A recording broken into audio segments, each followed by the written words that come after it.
All right, I was taking a look at some of these elite colleges on the East Coast: Harvard, Yale, etc., Howard College. I mean, there's a lot of colleges on the East Coast that are known for being prestigious, excelling. Pretty much the college runs the world. Whatever's going on at the universities, this information that they're teaching the students, these people are going to go out into the corporate world and, push the states and push, North America, Canada, even Mexico. This is going to be the future, right? Why is it like every time we get to the very top of these colleges, it's like people who it's like George Bush and John Kerry and stuff? I mean, allegedly these guys are supposed to be skull and bones, right? I mean, there's photographs of them hanging out with other bonesmen, and a lot of the rituals of skull and bones are really bizarre. Like, one of them is they masturbate, they jack off in a coffin and tell all their secrets. And it's like, okay, the people running these prestigious colleges are people who jack off in coffins. It's sort of amazing, and I mean that no disrespect though. Like, if you got a ritual, you got a ritual. That's your thing. But it's just fascinating. And when you get into alternative research, a lot of the information that you get is going to be the same information that these same people have. You might not really have. You might have it at a lower perspective, or it could be a higher perspective. As Richard Hoagland has said in the past, the lie is different on every level. So there are people who are in these groups, fraternal orders, who don't really know the truth. They just know enough so that they know what to keep in and out. And, it's really fascinating. So when you're at the bottom, right, when you're like, just a regular person, you get into this research, and you research and you research and you research, you may have a gigantic middle ground of people who are doctors and lawyers who might know a little bit. Then you're going to have a gigantic thing of people who, basketball players, people in the armed services, people who, regular good people. It might be a police officer, it could be, a cab driver. They may not, they might not have spent all these years studying like you have, so they're not really aware of what's going on. They know enough just to keep the business world going. They participate in the workforce, so they keep it pushing, right? They pay their taxes, they have their family, normal people. Okay. And then you're studying all this stuff from a conspiracy angle, the alternative research angle, and the angle that you're studying and you're learning from, this is the same stuff that those guys high up at these universities and stuff study from. The difference with them is, like, they pick and choose who they bring into their thing. Like, if they see somebody excelling rapidly, they say, well, hell, bring them in with us. I mean, we can use a good guy like that. And so they bring the person in, and they give them a little bit of knowledge and a lot of ritual. And there's a difference between knowledge and ritual. There's a lot of Masonic organizations and a lot of groups out there who really pride themselves in rituals. Ritual, ritual, ritual, ritual. Everything is ritual. And ritual is not knowledge. I mean, it's just like martial arts, people do katas. I mean, that's just ritual. That's ritual. And so, when you get out on the floor and you're sparring with somebody, punching and kicking, doing judo throws or whatever, that's the knowledge. And the kata is just ritual. The kata is meant to hold knowledge. Maybe so the ritual is meant to hold knowledge. But the person doing it is not really going to have that view of it. They're just participating in the rituals, but they might not have the real sense of it. Like Manly Palmer Hall said, a real Mason, the lodge is the universe. So, in a sense, the lodge that you go to, and you spend your time there, and you look in the lodge, you see the checkered floor and everything, that's all really ritual. And so, the people who have the knowledge, who are real intimate participants and planning and things like that. And this doesn't mean anybody's bad. There's a lot of people who are high up in these groups who don't actually participate in what things you would perceive as negative. There's actually a lot of groups out there who are Masonic who do participate in some really good stuff to help people. That's another misconception in the conspiracy world. A lot of people think because somebody's affiliated with a fraternal order or somebody's been initiated into one of the mystery schools that this person's involved in like all the negative, horrible, demonic type stuff. That's not true. There are a lot of people out there. They may be aware of it though. That doesn't mean that they're not aware of it, but they're just like anybody else in the world. What are they going to do? Nothing.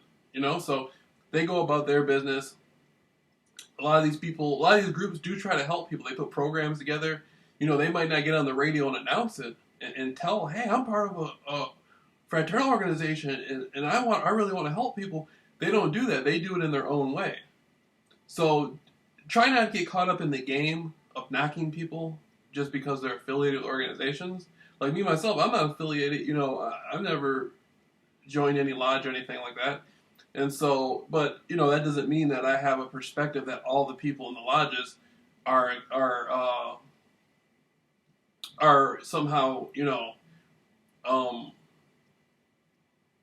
living, you know, a nefarious lifestyle, you know. But again, going back to the universities, I mean, it's quite fascinating, you know. And you see a lot of times it'll be a family thing, or a university. The progression of the university will go through families, and sometimes families will trade. You know, they'll let another family come in and run it for 10 years, and another family will come in.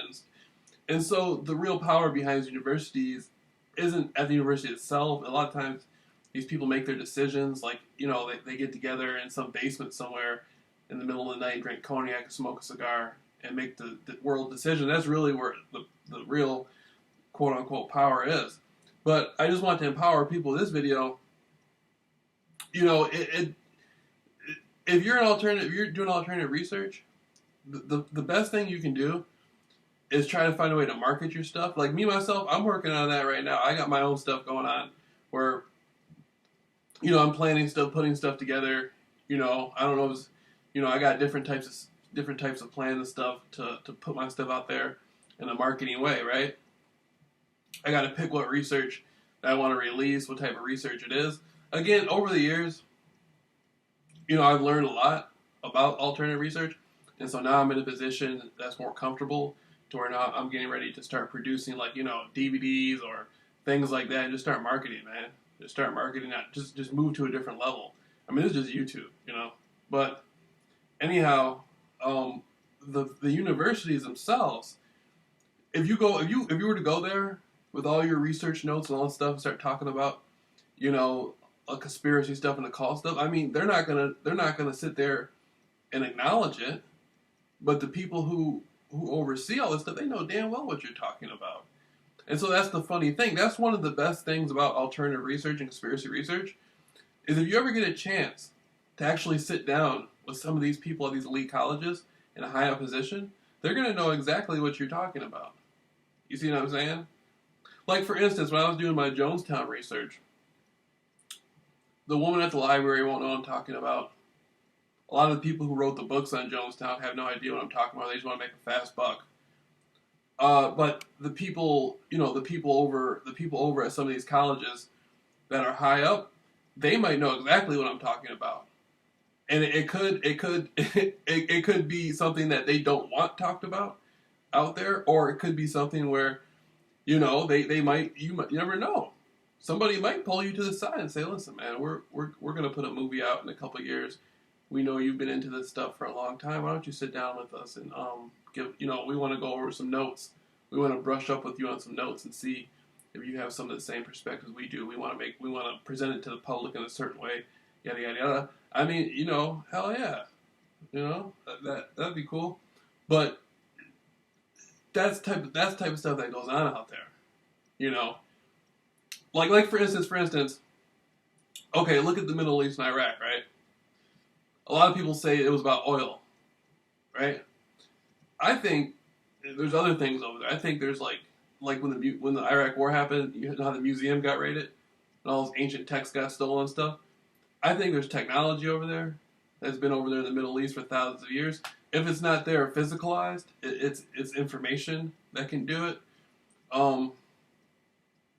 You know, they couldn't go over there. Iraq and the Middle East, Iraq and Afghanistan, Iran. Those aren't the type of places that a corporation can just go over there and do a gigantic excavation.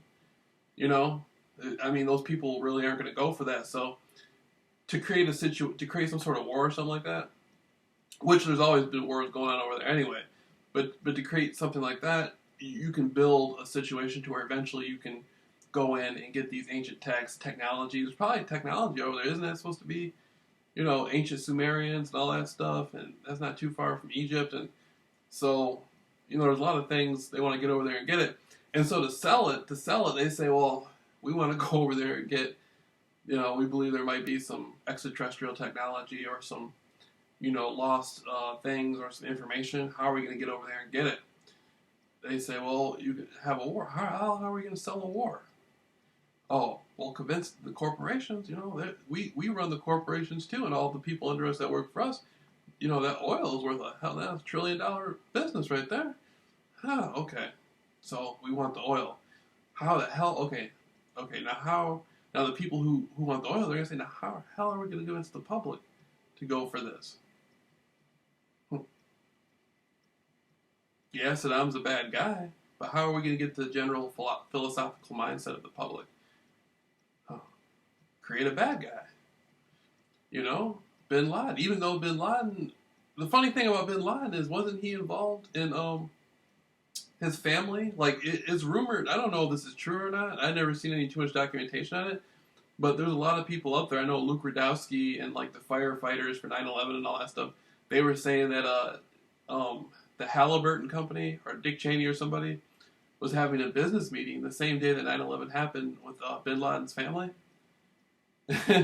And so that within itself is just even if that's not true, is just still a general mindset of how things work. But you know, I mean, you sell it, you create a bad guy. You know, a bunch of cave people with butter knives are going to take over airplanes and crash them into buildings. Now we need billions of dollars for security and security purposes. We have to have this big war and stuff. It's just, you know, they know how to sell it. I mean, they're the movers and shakers are extremely talented at selling it. They can sell anybody anything. They really can. And they can turn anybody into a bad guy. Anybody. And so you see that. You see how that unfolded. And not to be disrespectful to the fraternal organizations, but you got to remember, all this is being directed by guys who jack off in coffins. And that's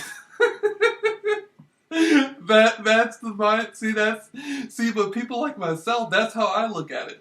It's funny because if you were to go out to the street and tell people and try to explain to people how try to explain to people the mechanics, and you told them that, it'd never register. But people like myself who know what's real, who has the real perspectives, the real knowledge from years and years and years of beating on my craft in the alternative research field, I can see stuff. I know what the hell is exactly going on. But all the other people, they're, you know, their mind isn't there. They don't know what the hell is going on. I'm like, bunch of people jacking off in coffins wanted to get that ancient extraterrestrial technology. And so, you know, you see how this stuff works, man? And so, it's just crazy. It's just crazy. So, you know, me, myself, I don't put those people down, though. Like, hell, if I had a letter from Yale, or a letter from Harvard, or something, and they were just